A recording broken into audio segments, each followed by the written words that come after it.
Hello, नमस्कार प्यारे विद्यार्थियों। कैसे हैं आप सब? मैं उम्मीद करता हूँ आप सब अच्छे होंगे, मस्त होंगे, स्वस्थ होंगे और ज़बरदस्त होंगे।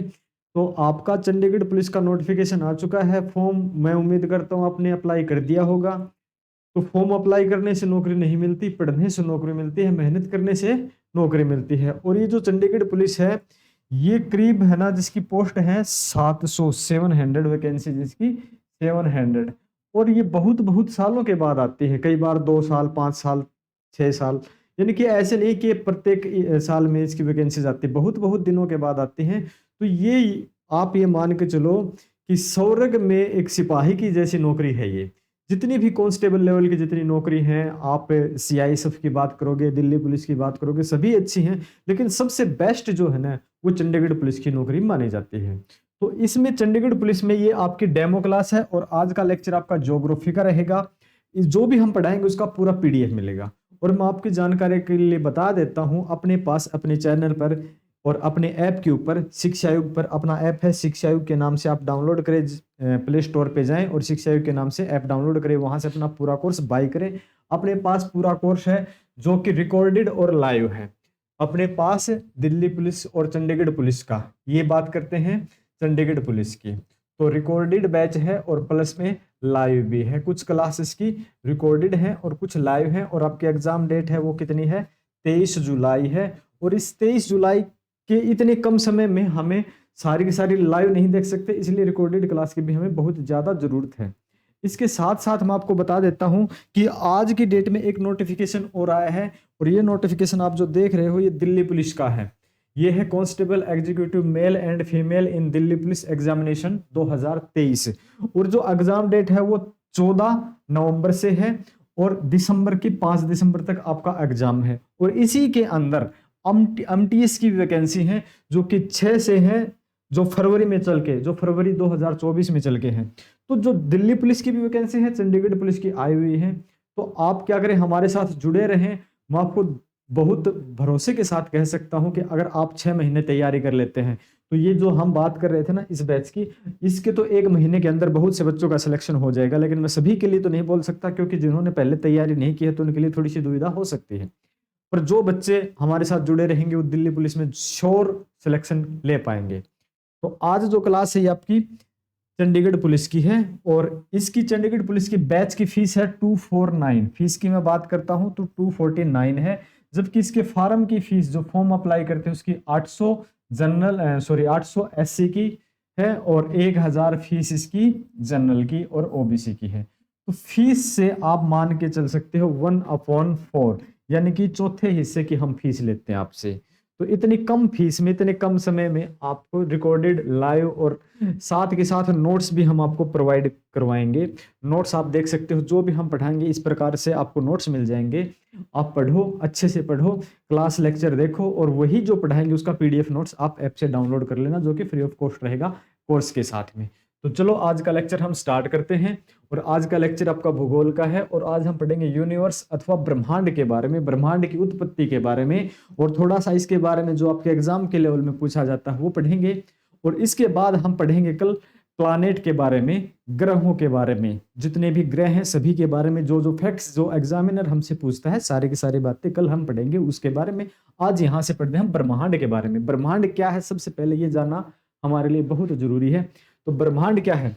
समस्त संसार, जिस संसार में आप, जिस मायावी संसार में आप रहते हो वही संसार की बात है। समस्त संसार में, संपूर्ण अंतरिक्ष में, जिसमें वर्तमान में सभी प्रकार के द्रव्य और ऊर्जा सम्मिलित रूप से हैं, उनको ब्रह्मांड कहा जाता है। जितना आप देख सकते हो ब्रह्मांड। और ब्रह्मांड के साथ आपको मैं बता देता हूं, एक होता है ब्रह्मांड, एक होता है सौरमंडल। कई बार बच्चे ब्रह्मांड और सौरमंडल में अंतर नहीं कर पाते हैं। तो ब्रह्मांड तो पूरा का पूरा ब्रह्मांड है। और जो जिसमें एक सूर्य है, सूर्य का एक परिवार है जिसमें 9 ग्रह हैं, उपग्रह वगैरह जो भी है, उसको सौरमंडल बोलते हैं। तो ब्रह्मांड में तो सब कुछ शामिल हो जाता है। तो ज्ञात, जितना भी ज्ञात है उसमें ब्रह्मांड का जो व्यास है 10⁸ प्रकाश वर्ष माना जाता है। इसका व्यास कितना है? 10⁸ प्रकाश वर्ष। तो प्रकाश वर्ष क्या होता है? प्रकाश वर्ष एक वर्ष में, एक वर्ष में प्रकाश द्वारा, एक वर्ष में प्रकाश द्वारा तय की गई दूरी, तय की गई दूरी को क्या बोलते हैं? प्रकाश वर्ष बोलते हैं। ये क्या है? ये हमने किसके बारे में लिखा है? ये हमने लिखा है प्रकाश वर्ष के बारे में। तो आप, मैं उम्मीद करता हूं आप प्रकाश वर्ष के बारे में समझ गए होंगे कि प्रकाश जिस गति से चलता है और एक वर्ष में जितनी दूरी तय कर लेता है उसको प्रकाश वर्ष कहते हैं। फिर चलते हैं प्रकाश वर्ष के बाद। प्रकाश वर्ष का जो अध्ययन जिसके माध्यम से हम करते हैं, किसी भी चीज का अध्ययन करते हैं और अध्ययन करने वाली उसकी जो शाखा होती है उसका अध्ययन होता है, उसको क्या बोलते हैं? तो प्रकाश वर्ष के अध्ययन को बोलते हैं कोस्मोलॉजी। ठीक है, जैसे कि आप देखते हैं कार्डियोलॉजी है, कोई न्यूरोलॉजिस्ट है, न्यूरोलॉजी है, अलग अलग प्रकार के जो होते हैं। तो विज्ञान यानी कि जो ब्रह्मांड का विज्ञान है, ब्रह्मांड के विज्ञान का अध्ययन किया जाता है उसको कोस्मोलॉजी बोलते हैं। फिर अगला पॉइंट आता है कि मंदाकिनी, जिसको गैलेक्सी बोलते हैं, गैलेक्सी बोलते हैं, आकाशगंगा बोलते हैं हमारे भारत में। तो आगे चल के सारी बातें करेंगे। मंदाकिनी अथवा गैलेक्सी क्या होती है? तारों का विशाल समूह को मंदाकिनी कहा जाता है। जितने तारे हम रात में देख पाते हैं, जितने तारे आप सपने लेते हो तोड़ने के लिए, ठीक है, वही तारों का ग्रुप क्या है? एक मंदाकिनी अथवा गैलेक्सी होता है। इस गैलेक्सी में अरबों तारे हैं, अरबों तारे हैं, आप काउंट भी नहीं कर सकते। ब्रह्मांड में करोड़ों मंदाकिनियां हैं, एक गैलेक्सी में अरबों तारे हैं और करोड़ों गैलेक्सियां हैं, अनुमानित 100 अरब के करीब हैं। प्रत्येक गैलेक्सी में लगभग 100 अरब तारे होते हैं और एक मंदाकिनी अथवा गैलेक्सी में स्थित विशाल तारों का एक समूह धुंधला सा दिखाई देता है, एक धुंधला सा समूह दिखाई देता है। हम इनको नंगी आंखों से नहीं देख सकते हैं। दरअसल में इन्हें तारा निर्माण की प्रक्रिया का प्रारंभिक गैस पुंज भी माना जाता है। हमारी पृथ्वी भी अपनी एक मंदाकिनी है, यानी कि एक गैलेक्सी का हिस्सा ही हमारा, एक गैलेक्सी का ही हिस्सा है हमारा पृथ्वी, जिस पृथ्वी पर हम निवास करते हैं। तो एग्जाम में पूछा जाता है कि हमारी गैलेक्सी है उसका आकार कैसा है, उसका नाम क्या है, ये आपसे पूछा जाता है। तो हमारी पृथ्वी जिस मंदाकिनी, जिस गैलेक्सी का हिस्सा है उसका नाम दुग्ध मेखला है। ये क्वेश्चन कई बार पूछा गया है, तो ये इंपॉर्टेंट हो जाता है। हमारी पृथ्वी मंदाकिनी को दुग्ध मेखला, यानी कि हमारी पृथ्वी जिसका हिस्सा है, जिस मंदाकिनी का हिस्सा है उसका नाम दुग्ध मेखला अथवा आकाश गंगा है। क्या नाम है? आकाश गंगा है। इसका आकार कैसा है? तो इसका आकार सर्पिलाकार है। ये कई बार पूछा इसका। वैसे तो 80% भाग सर्पिलाकार है, यानी कि सांप की तरह ऐसे करके कुछ दिखाई देगी। तो इसका आकार के बारे में कई बार क्वेश्चन पूछे हैं। तो इसका आकार सर्पिलाकार है। इसकी खोज किसने की थी, यानी कि सबसे पहले गैलेक्सी अथवा मंदाकिनी को किसने देखा था? तो गैलीलियो ने सबसे पहले मंदाकिनी अथवा आकाशगंगा को देखा था। ये रात में एक बहती हुई नदी की तरह दिखाई देती है। ये जो तारे टिमटिमाते हैं ना, चमकते हैं, ये क्या है? रात को बहती हुई एक नदी की तरह दिखाई देते हैं। और सबसे पहले गैलीलियो ने इसको देखा था। आकाशगंगा अथवा दुग्ध मेखला के बारे में और देखते हैं।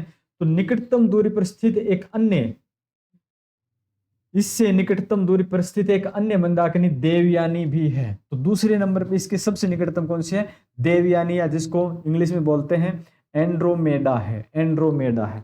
लेकिन ये जो दो क्वेश्चन मैंने बताए थे ना, ये वाले बहुत बार पूछे गए हैं, इसको आप हाईलाइट कर सकते हो। फिर है स्टार अथवा तारे। तारों में क्या होता है? हाइड्रोजन और हीलियम का एक बादल सा होता है। हाइड्रोजन से नाभिकीय संलयन अभिक्रिया बोलते हैं। नाभिकीय संलयन अभिक्रिया के माध्यम से हाइड्रोजन हीलियम में बदलता जाता है, जिससे ब्लास्ट होते रहते हैं और ब्लास्ट होते रहते हैं, जिससे गैसों का मतलब गैसें फटती हैं, गैसें निकलती हैं, ब्लास्ट होते रहते हैं, जिसके कारण ज्वलनशील अवस्था में रहते हैं। जैसे कि आप सूर्य के बारे में देखोगे तो उसमें अलग अलग तरह के ब्लास्ट होते हैं, और जो आप देख पाते हो, जो रोशनी आपको मिलती है, वो वहाँ के हाइड्रोजन का हीलियम से बदलने के कारण ही होता है। और पृथ्वी पर जो आपको प्रकाश मिलता है ना, वो सूर्य के प्रकाश का 3 अरबवां हिस्सा है, लगभग 3 अरबवां हिस्सा ही मिलता है।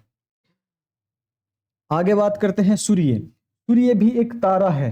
तारों में क्या होता है? हाइड्रोजन और हीलियम के बादल होते हैं, और सूर्य में भी वही है, क्योंकि सूर्य एक स्टार है, तारा है। और पृथ्वी है वो ग्रह है, और चंद्रमा है वो उपग्रह है। उपग्रह और ग्रह का कोई अपना प्रकाश नहीं होता, ये सारा का सारा एक किसी भी तारे से ये प्रकाश लेते हैं। सूर्य के बाद पृथ्वी के सबसे जो निकट तारा है वो प्रैक्सिमा सेंचुरी है। तो ये क्वेश्चन भी आपके लिए इंपॉर्टेंट हो जाता है, क्योंकि सूर्य के बारे में तो सभी को पता है कि सूर्य से हमें प्रकाश मिलता है, सूर्य से हमें ये है, सूर्य की पूजा पाठ करते हैं वगैरह वगैरह जो भी है।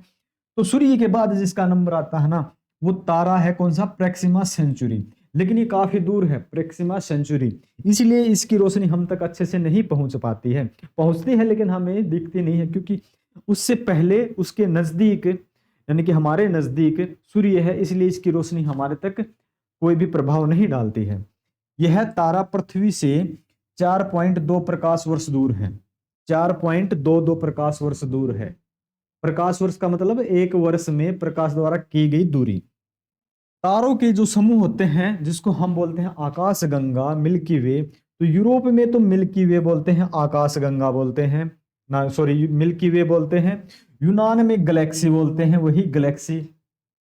और भारत में आकाश गंगा बोलते हैं, चीज वही है, नाम अलग है। हाँ सैमसंग गैलेक्सी, सैमसंग गैलेक्सी है भाई ये, ठीक है, S23 अल्ट्रा।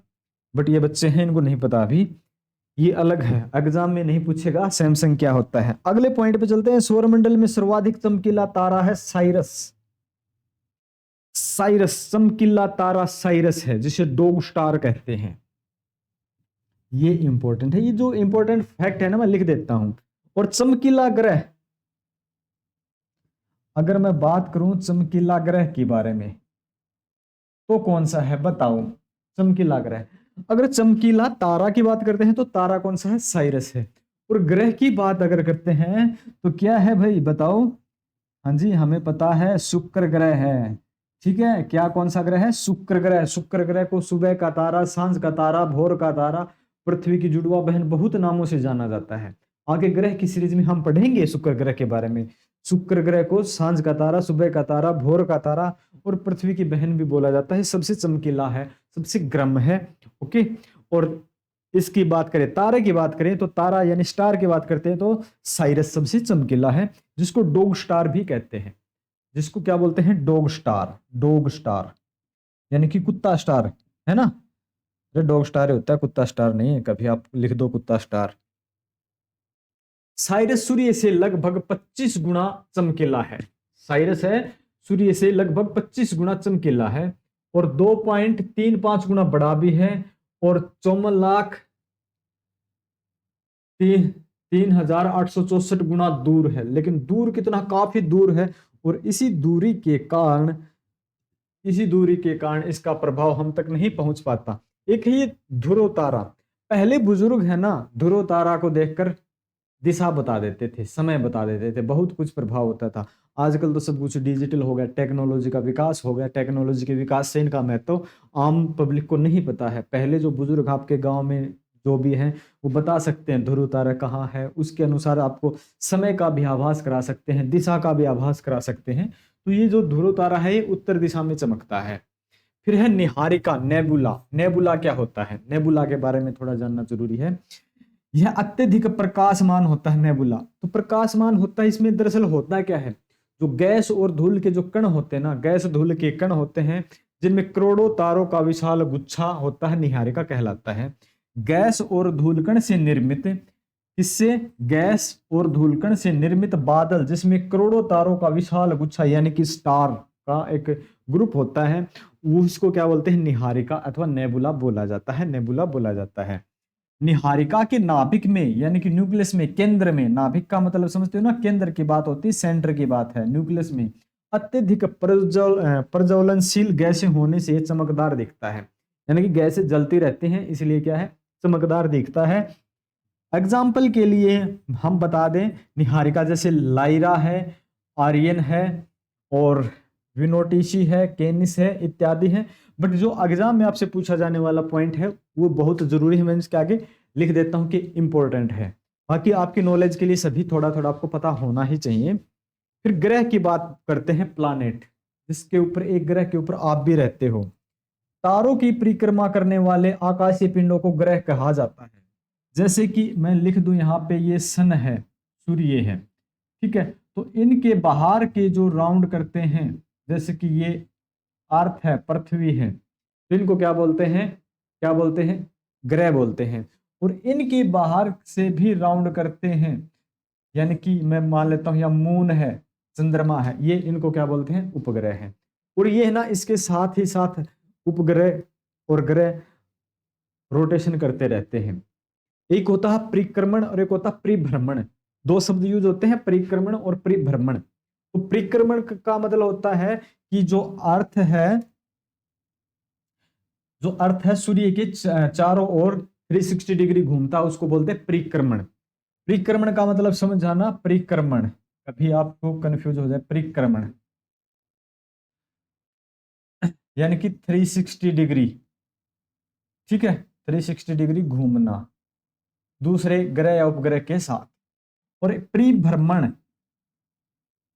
परिभ्रमण ये क्या है? परिभ्रमण ये अपने अक्ष पर घूमना, अपने अक्ष पर घूमना। अब पृथ्वी अपने अक्ष पर घूमती है जिससे दिन और रात बनते हैं, उसको परिभ्रमण बोलते हैं। और सूर्य के चारों तरफ फैलती है, मतलब घूमती है, उसको परिक्रमण कहा जाता है।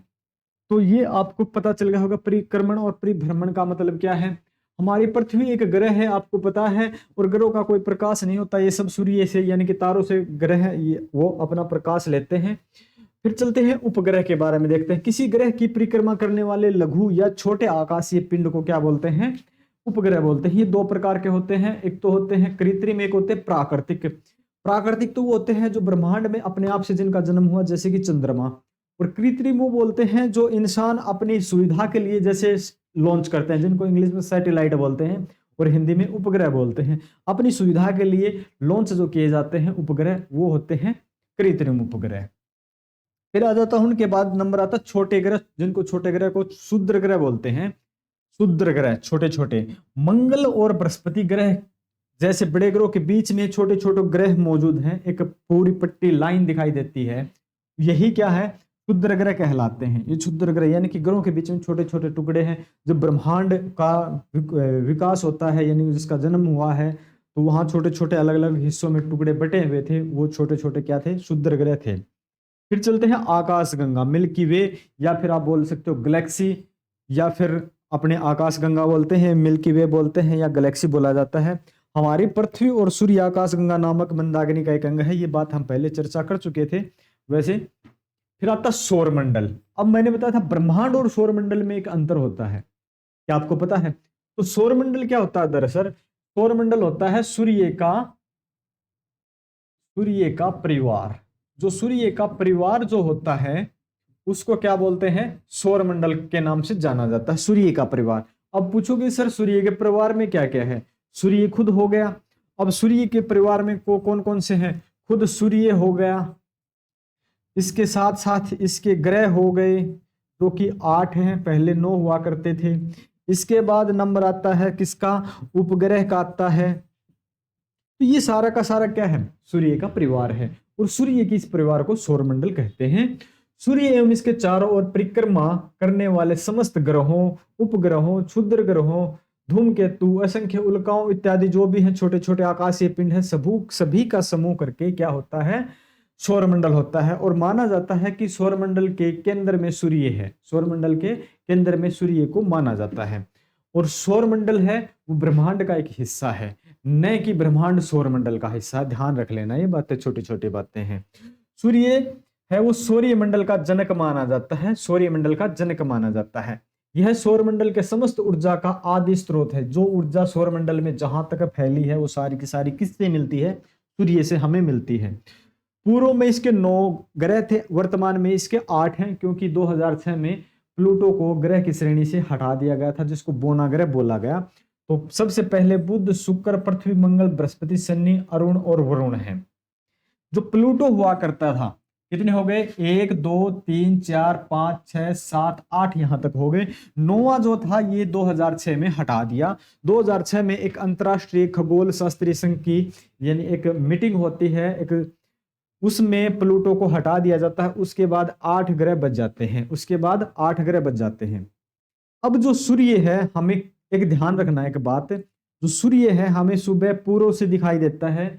ये होता आपका नॉर्थ, ये होता आपका साउथ, ये होता आपका ईस्ट, ये होता आपका वेस्ट। तो सूर्य है ना वो इधर से इधर जाता हुआ दिखाई देता है। क्यों?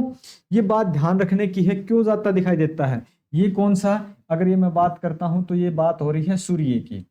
और जो वाकई में पृथ्वी इधर घूमती है, वेस्ट टू अर्थ यानी कि ईस्ट, पश्चिम से पूर्व की तरफ घूमती है पृथ्वी, पश्चिम से पूर्व की तरफ घूमती है पृथ्वी। और सारे उपग्रह ऐसे ही घूमते हैं, लेकिन 2 ग्रह अपोजिट में घूमते हैं, 2 ग्रह अपोजिट में घूमते हैं। बाकी 6 ग्रह हैं जो क्या थे, पश्चिम से पूर्व की तरफ घूमते हैं, लेकिन 2 इनके अपोजिट में है, पूर्व से पश्चिम की तरफ घूमते हैं, जो एग्जाम में पूछा जाता है कई बार। ठीक है, तो इसके बाद बात करते हैं, ये हैं सभी ग्रह सूर्य की परिक्रमा करते हैं, साथ ही साथ वो अपनी धुरी पर भी परिक्रमा करते हैं। अब यही धुरी पर परिक्रमा करने वाली कंडीशन को क्या बोलते हैं, कहाँ है, साथ साथ अपनी धुरी पर, धुरी पर तो होता है परिभ्रमण, ठीक है, और सूर्य की परिक्रमा को बोलते हैं परिक्रमण, इसको क्या बोलते हैं, परिक्रमण बोला जाता है। ये सभी ग्रह अपने अपने एक्स पर एक निश्चित डिग्री पर झुके भी होते हैं, जैसे पृथ्वी 23.5 डिग्री पर झुकी है, और 23.5 डिग्री पर झुकी होने के कारण ही दिन रात होते हैं, बहुत महत्व है इनका।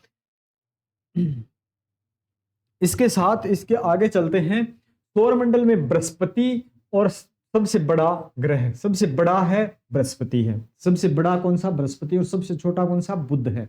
और सबसे नजदीक कौन सा है, सबसे नजदीक भी बुध ग्रह है, और सबसे छोटा ग्रह भी बुध है, और सबसे बड़ा कौन सा, बृहस्पति है। तो सबसे छोटा बुध है और सबसे बड़ा बृहस्पति है। और सबसे दूर की बात करते हैं, वरुण है, सबसे दूर वरुण है। इससे पहले प्लूटो हुआ करता था, प्लूटो को क्या बना दिया गया, प्लूटो को बना दिया गया है, अब कौन सा, बोना ग्रह बोला जाता है। तो पृथ्वी के सबसे निकट कौन सा है, शुक्र है। और इस शुक्र को क्या बोलते हैं, मैं पहले भी बता चुका हूं, सुबह का तारा बोलते हैं, सुबह या फिर सांझ का तारा भी बोलते हैं, सुबह का तारा, सांझ का तारा, भोर का तारा। आगे चल के इनके टॉपिक में स्पेशल आएंगे, वहां भी लिखेंगे इसको। और शुक्र को पृथ्वी की जुड़वा बहन भी बोला जाता है। सबसे अधिक ठंडा ग्रह वह अरुण है, सबसे ठंडा अरुण, और सबसे लास्ट कौन सा है, वरुण है। ओके, शुक्र ग्रह को पृथ्वी की बहन कहा जाता है, ये इंपॉर्टेंट हो जाता है, मैं पहले भी बता चुका हूं, बाकी ये बात आ गई है तो यहाँ ध्यान रख लेना। और सबसे चमकीला ग्रह कौन सा है, सबसे चमकीला ग्रह शुक्र है, और सबसे चमकीला तारा साइरस है। तो ये पॉइंट भी बहुत महत्वपूर्ण है, ग्रह चमकीला कौन सा है और तारा चमकीला कौन सा है। साइरस की आकृति में सूर्य से 20 गुना, साइरस है वह आकृति में यानी कि साइज में 20 गुना अधिक है, लेकिन बदकिस्मत से वो दूर है, इसलिए उसका प्रभाव हमें दिखाई नहीं देता है। तो ये आकार में घटते क्रम में देख सकते हैं, सबसे बड़ा कौन सा है, बृहस्पति है, फिर शनि है, फिर अरुण है, फिर वरुण है, फिर पृथ्वी है, शुक्र है, मंगल है और बुध है। यानी कि साइज में सबसे बड़ा कौन सा, बृहस्पति, साइज में सबसे छोटा कौन सा, बुध है।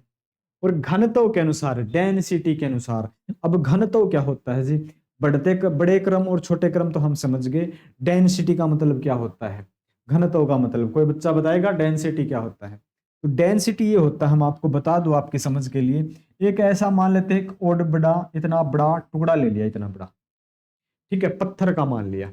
अब ये एक पत्थर का है, ये आपने लिया है, सबसे ज्यादा डेंसिटी किसकी है भाई, डेंसिटी के अनुसार यही ना, घनत्व के अनुसार बढ़ते क्रम में है। एक आपने शनि का ले लिया, शनि का, शनि देवल नहीं, शनि ग्रह का, और फिर आपने ले लिया शुक्र का, फिर आपने ले लिया शुक्र का, तो साइज में सेम है।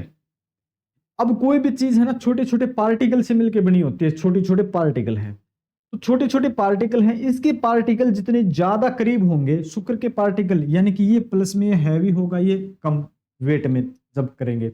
अब जैसे आप देखेंगे ना, पत्थर का टुकड़ा है, एक लोहे का टुकड़ा है, एक कोई मोम का टुकड़ा है मान लेते हैं, तो साइज सेम टू सेम है, लेकिन लोहे का टुकड़ा भारी मिलेगा, और कोई उससे भी भारी धातु है उसका और भारी। वो भारी का कारण क्या होता है कि जो भी धातु है, जो धातु है, धातु कुछ भी आप देखते हो, वो सभी के सभी छोटे छोटे पार्टिकल से मिलकर बनी है, और जिसके पार्टिकल जितने ज्यादा नजदीक होंगे उसकी डेंसिटी अथवा उसका घनत्व सबसे ज्यादा होगा। तो घनत्व के अनुसार बात करते हैं, तो बढ़ते क्रम में सबसे कम घनत्व शनि का है, और सबसे ज्यादा घनत्व की बात करें तो शुक्र का है। शुक्र को भोर का तारा, सांझ का तारा, पृथ्वी की बहन इत्यादि के नाम से जाना जाता है। पृथ्वी को नीला ग्रह कहते हैं, क्योंकि यहाँ और इस पृथ्वी पर अगर देखते हैं नीला ग्रह, क्योंकि पानी की मात्रा करीब 71% के करीब है, 70% या 71% के करीब है, और जो मंगल ग्रह है इसको लाल ग्रह बोलते हैं। तो मंगल को लाल ग्रह क्यों बोलते हैं? इसको बोलते हैं आयरन ऑक्साइड के कारण। ठीक है, आयरन ऑक्साइड के कारण, आयरन ऑक्साइड के कारण ये लाल है। अगर आपसे पूछ सकता है कि शुक्र ना सॉरी ये जो आपका मंगल ग्रह मार्स से ये लाल दिखाई देता है, आयरन ऑक्साइड के कारण ये लाल दिखाई देता है। लाल तो दिखाई देता पर क्यों देता है? एग्जामिनर को पता है कि आपको पता है ये लाल दिखाई देता है, पर एग्जामिनर को ये पता है कि आपको ये पता नहीं है कि ये लाल क्यों दिखाई देता है। तो आज आपको ये पता लगा लेना है कि आयरन ऑक्साइड के कारण ये लाल दिखाई देता है। वैज्ञानिकों यानी साइंटिस्ट हैं वो खोज कर रहे हैं, उनके अनुसार अभी तक एक यही ग्रह वो है मंगल जिस पर जीवन की संभावनाएं बनी हुई हैं। जीवन की संभावनाएं जिस ग्रह पे बनी हुई हैं वो है मंगल ग्रह। क्लियर है? फिर आते हैं गैनीमिड। गैनीमिड क्या है? सौरमंडल का सबसे बड़ा उपग्रह है गैनीमिड। सबसे बड़ा ग्रह बृहस्पति, उपग्रह गैनीमिड। तो ऐसी छोटी छोटी बातें ना आपके एग्जाम में यही पूछता है, तो यानी कि छोटी छोटी बातों पे आप ध्यान देना। गैनीमिड सबसे बड़ा उपग्रह है, और ग्रह की बात करते हैं तो बृहस्पति हो जाता है आपका। फिर आते हैं डिमोस। ये क्या है? ये भी उपग्रह है। डिमोस सबसे छोटा उपग्रह।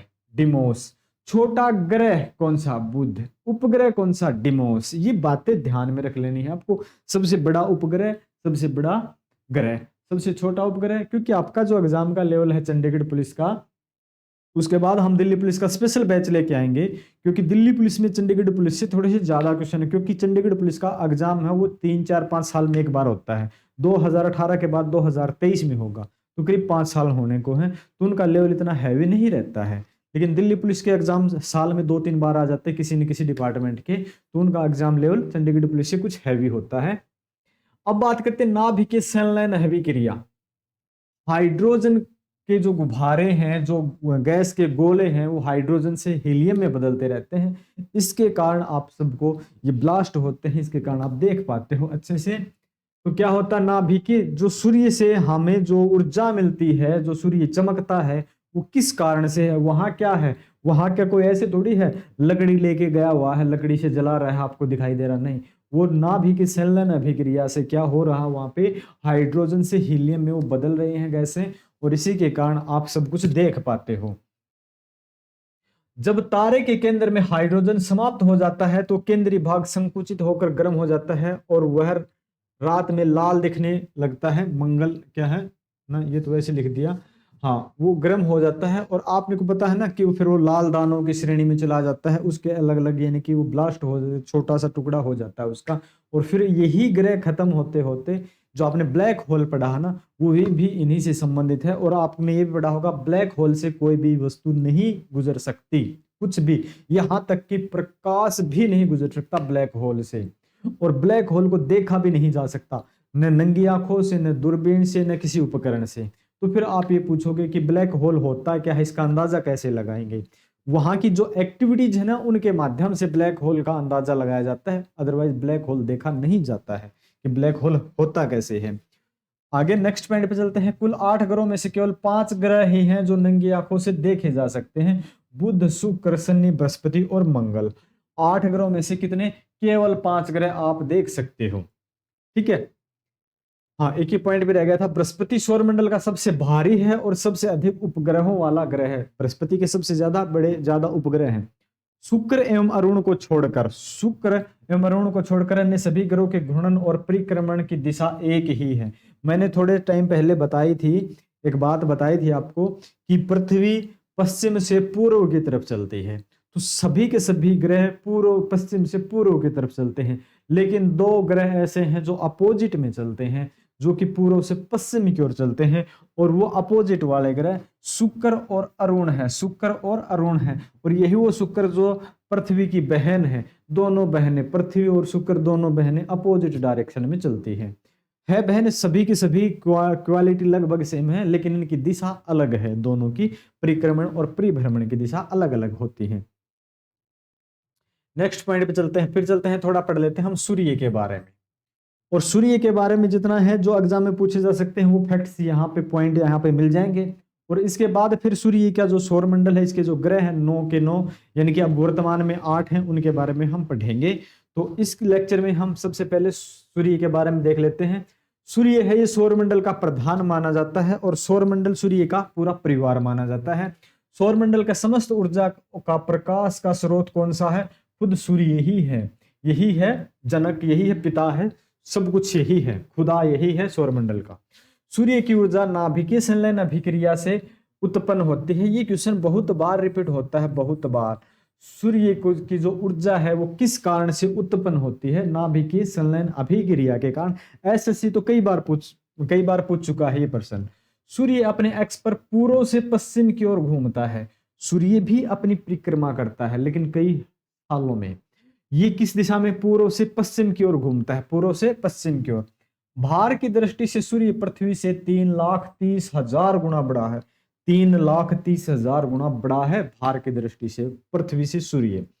सूर्य की उम्र अब तक 5 बिलियन वर्ष हो चुकी है और जो इसकी निर्धारित आयु मानी जाती है वो 10 बिलियन वर्ष है। यानी कि सूर्य अपनी आधी जिंदगी जी चुका है।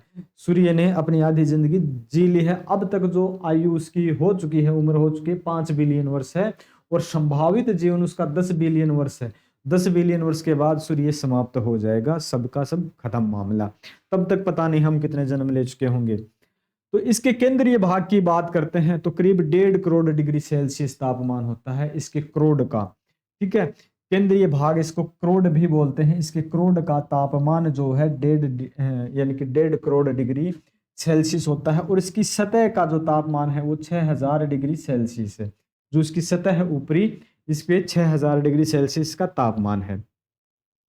अब ये कितना बड़ा है? भारी की बात करते हैं तो 3,30,000 गुना भारी है। और बड़े की बात करते हैं यानी कि साइज की बात करते हैं, यहाँ वेट की बात होती है, यहाँ साइज की बात होती है। तो साइज में 13 लाख गुना बड़ा है, 13 लाख गुना बड़ा है। अब पीछे बैठे कुछ बच्चे बोलेंगे कहाँ का बड़ा है? हमारे बजरंगबली ने इसको मुंह में डाल लिया था, बच्चा था, है ना। तो बच्चों क्या पता क्या हुआ था क्या नहीं हुआ था, लेकिन ये पृथ्वी से 13 लाख गुना बड़ा है सूर्य। टेम्परेचर भी आप इसका देख सकते हो कितना ज्यादा है। भविष्य में सूर्य द्वारा ऊर्जा देते रहने के संभावित समय 10 की पावर 11 वर्ष है। कि इतने 10 की पावर 11 वर्ष तक, और भी 10 के आगे आप 11 बार जीरो रख लेना, कितने वर्ष बन जाएंगे, इतने वर्ष तक, और ये हमें प्रकाश देता रहेगा। सूर्य हमारी पृथ्वी से करीब 14.96 करोड़ किलोमीटर दूर है। 14.96 यानी करीब करीब 15 करोड़ किलोमीटर दूर है। काफी दूर है भाई, 15 करोड़ किलोमीटर। और ये क्वेश्चन अब तो ट्रेंडिंग में नहीं है, पहले काफी पूछा जाता था ये वाला क्वेश्चन, अब इतना ट्रेंडिंग में नहीं है। सूर्य का जो प्रकाश है पृथ्वी तक पहुंचने में 8 मिनट 18 सेकंड या 498 सेकंड का समय लगाता था। 8 मिनट 18 सेकंड का समय सूर्य लगा देता था पृथ्वी तक पहुंचने में। इसके साथ ही कुछ जरूरी बातें हैं जो आपके सूर्य के प्रकाश की गति है वो 3 गुना 10 मीटर पर सेकंड है। और सूर्य हमारी मंदाकिनी दुग्ध मेखला के केंद्र से प्राय 32,000 प्रकाश वर्ष दूर है। केंद्र से प्राय 32,000 प्रकाश वर्ष दूर है। सूर्य का परिक्रमण काल है 250 किलोमीटर पर सेकंड की गति से चलता है और 25 करोड़ वर्ष में दुग्ध मेखला के मंदाकिनी के केंद्र से चारों ओर एक चक्कर लगाने में 25 करोड़ वर्ष लगा देता है। सोच के देखो, 25 करोड़ वर्ष लगा देता है। अब पता है कि हमारा जन्म तो कुछ ही दिनों का होता है, तो हमें तो ये हिलता हुआ दिखाई नहीं देगा। थोड़ा बहुत हिलता है, चलता है, लेकिन उस इतने करोड़ वर्ष के माध्यम से आज का हमारा जीवन जो 50, 60, 70 साल का होता है उसमें इन पर कोई प्रभाव नहीं पड़ता है। सूर्य का मध्य भाग है वो 25 दिनों में, और जिसका ध्रुवीय भाग है यानी 25 दिनों में एक घूर्णन पूरा कर देता है। घूर्णन यानी कि रोटेशन अपनी एक्स के ऊपर। सूर्य की दीप्तिमान सतह को बोलते हैं प्रकाश मंडल, प्रकाश मंडल बोलते हैं। इसके बाद है प्रकाश मंडल के किनारे प्रकाशमान नहीं होते। इसका कारण यह है कि सूर्य का वायुमंडल प्रकाश का अवशोषण कर लेता है। सूर्य का जो वायुमंडल है वो प्रकाश को फेंकता नहीं, अवशोषण कर लेता है, अब्जॉर्ब कर लेता है, अब्जॉर्ब कर लेता है। इसको बोलते हैं प्रकाश मंडल। लाल रंग का होता है, यह लाल रंग का होता है, इसे वर्णमंडल कहा जाता है। हमारी पृथ्वी को सूर्य ताप का 2 अरबवां भाग ही मिलता है। सॉरी, मैंने शायद 3 अरबवां बोल दिया था। तो 2 अरबवां भाग मिलता है, 2 अरबवां भाग मिलता है। तो सोच के दो कितना कम मिलता है। अगर पूरा का पूरा मिल जाए तो क्या हसर हो हमारा। तो 2 अरबवां भाग ही मिलता है। सूर्य के केंद्र पर नाभिकीय संलयन होने से सूर्य यानी कि ऊर्जा प्राप्त होती है। इसे पहले पॉइंट हम इससे शायद पहले भी हो चुकी थी ये बातें, नाभिकीय संलयन के बारे में हम पढ़ चुके थे। तो फिर बात करते हैं आगे। उत्तरी ध्रुव, सूर्य का जो उत्तरी ध्रुव है उसके ऊपर सौर ज्वाला जो उत्पन्न होती है उसको अरोरा बोरियलिस बोलते हैं, बोरियलिस, अरोरा बोरियलिस। और दक्षिणी ध्रुव पर अरोरा ऑस्ट्रेलिस बोलते हैं। और एक ये जो इंपॉर्टेंट पॉइंट है ये वाला है जो आपसे पूछने की उम्मीद रहती है। सूर्य से प्रसारित होने वाले परावर्तित प्रकाश को एल्बिडो कहते हैं, एल्बिडो कहते हैं। ये पॉइंट महत्वपूर्ण है कि सूर्य से प्रसारित होने वाले परावर्तित प्रकाश को क्या बोला जाता है, एल्बिडो बोला जाता है। सूर्य ग्रहण के समय, सूर्य ग्रहण के समय सूर्य का जो भाग हमें दिखाई देता है, सूर्य ग्रहण के समय जो भाग हमें एक्चुअल में दिखाई देता है उसको बोलते हैं कोरोना या किरीट। सूर्य का कोरोना या किरीट, वो कोरोना नहीं जो 2020 में आया था, ये अलग कोरोना है, वो कोविड-19 था, ये कोरोना है। तो कोरोना बोलते हैं। और कोरोना एक्स किरणें जिसको एक्सरे बोलते हैं, एक्सरे उत्सर्जित करता है। तो एक्सरे उत्सर्जित करता है। और एक बात बता दें कि एक्सरे जो भी करवाते हो आप चेस्ट का या फिर किसी भी बॉडी के किसी भी पार्ट्स का, तो ये बहुत ज्यादा डेंजरस होता है। अगर किसी का महीने में 10 बार एक्सरे करवा दिया जाए तो हो सकता है वो इंसान यानी कि मरने के बहुत नजदीक पहुंच सकता है। इसलिए एक्सरे करवाने से पहले पूछते हैं कि 3 महीने से पहले एक्सरे कम से कम 3 महीने में करवाना चाहिए, उससे ज्यादा नहीं करवाना चाहिए। और बॉडी का करवा सकते हो, ब्रेन का या चेस्ट का नहीं करवाना चाहिए। और इससे ज्यादा सलाह आप किसी डॉक्टर से ले सकते हो। तो एक्स जो रे होती हैं, जो किरणें होती हैं, वो बिल्कुल बॉडी के अंदर से, उसके अंदर से निकलती हैं, यानी कि उसको छल नहीं कर सकती हैं बॉडी को अपनी को।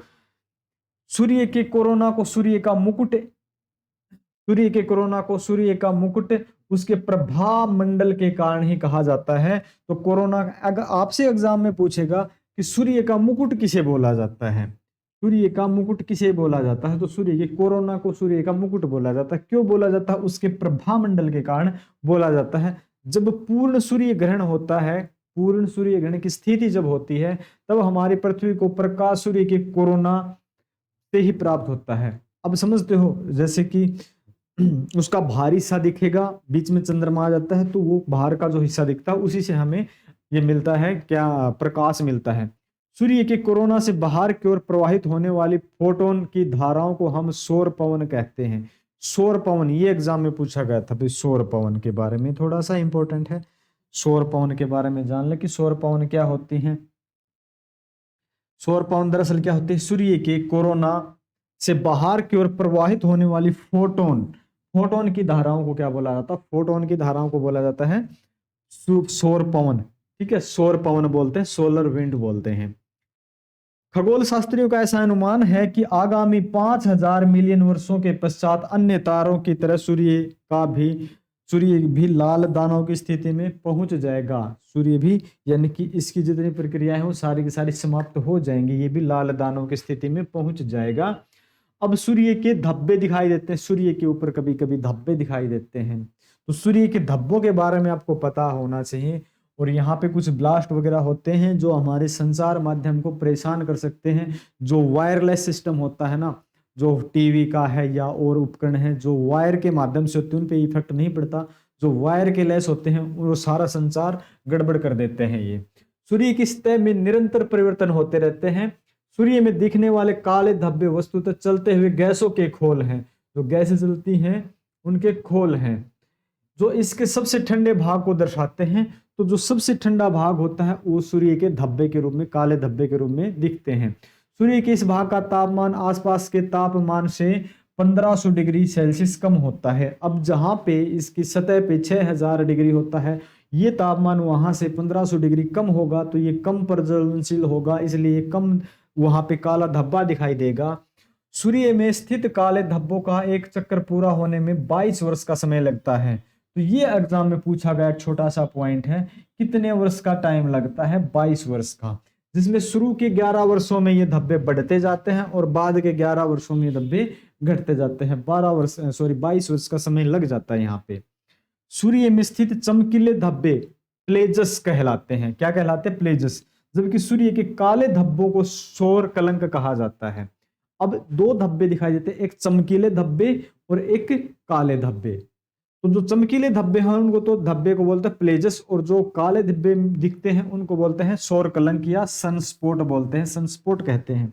सौर कलंक प्रबल चुंबकीय विकिरण उत्सर्जित करते हैं, और यही है जो हमारे सौर संचार सिस्टम को, संचार माध्यम को प्रभावित करता है।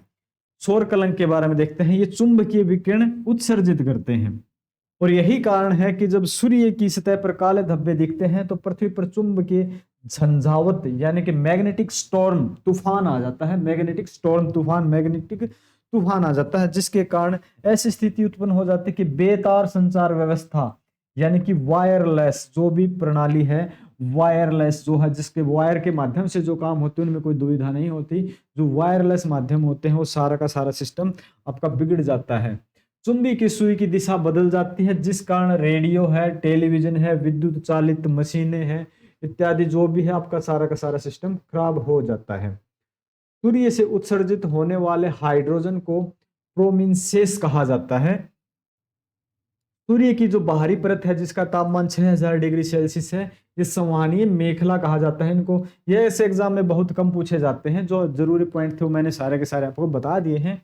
इनका निर्माण है कोशिकाओं से होता है, इन्हीं कोशिकाओं से होकर सौर ऊर्जा प्रवाहित होती है। सूर्य की परिभ्रमण गति के कारण सौरिक पवन, सोलर विंड सीधी न चलकर सर्पिलाकार चलते हैं, यानी कि कुछ इस प्रकार से चलती रहती हैं ये परिभ्रमण के कारण। तो एक बार मैं आपको फिर रिवाइज करवा देता हूं। ये जो बैच है आपका चंडीगढ़ पुलिस का है, और ये लाइव और प्लस रिकॉर्डेड बैच है। इस बैच को आप ज्वाइन कर सकते हो, कोर्स को बाय कर सकते हो ऐप के ऊपर। ऐप का नाम अपना शिक्षा युग है, ये नाम है। प्ले स्टोर पे शिक्षा युग सर्च करो, नाम आ जाएगा, डाउनलोड करो, अपनी फी पे करो। कुछ डेमो क्लासेज हैं, डेमो क्लासेज देखो। अगर आपको कोर्स अच्छा लगे तो आप बाय करो। 249 इसकी फीस है, जबकि फॉर्म फिल करने की फीस 1000 है। तो जल्दी से जल्दी इस पे जाएं, और इसी के बाद हम इसका प्रैक्टिस सेट भी शुरू करेंगे। और जल्दी ही हम जो दिल्ली पुलिस का जो नोटिफिकेशन मैंने दिखाया था क्लास के स्टार्टिंग में, उसका भी एक नया बैच लॉन्च करेंगे। तो हम आपके सुखद और उज्जवल भविष्य की कामना करते हैं। मिलते हैं नेक्स्ट लेक्चर में। Thank you.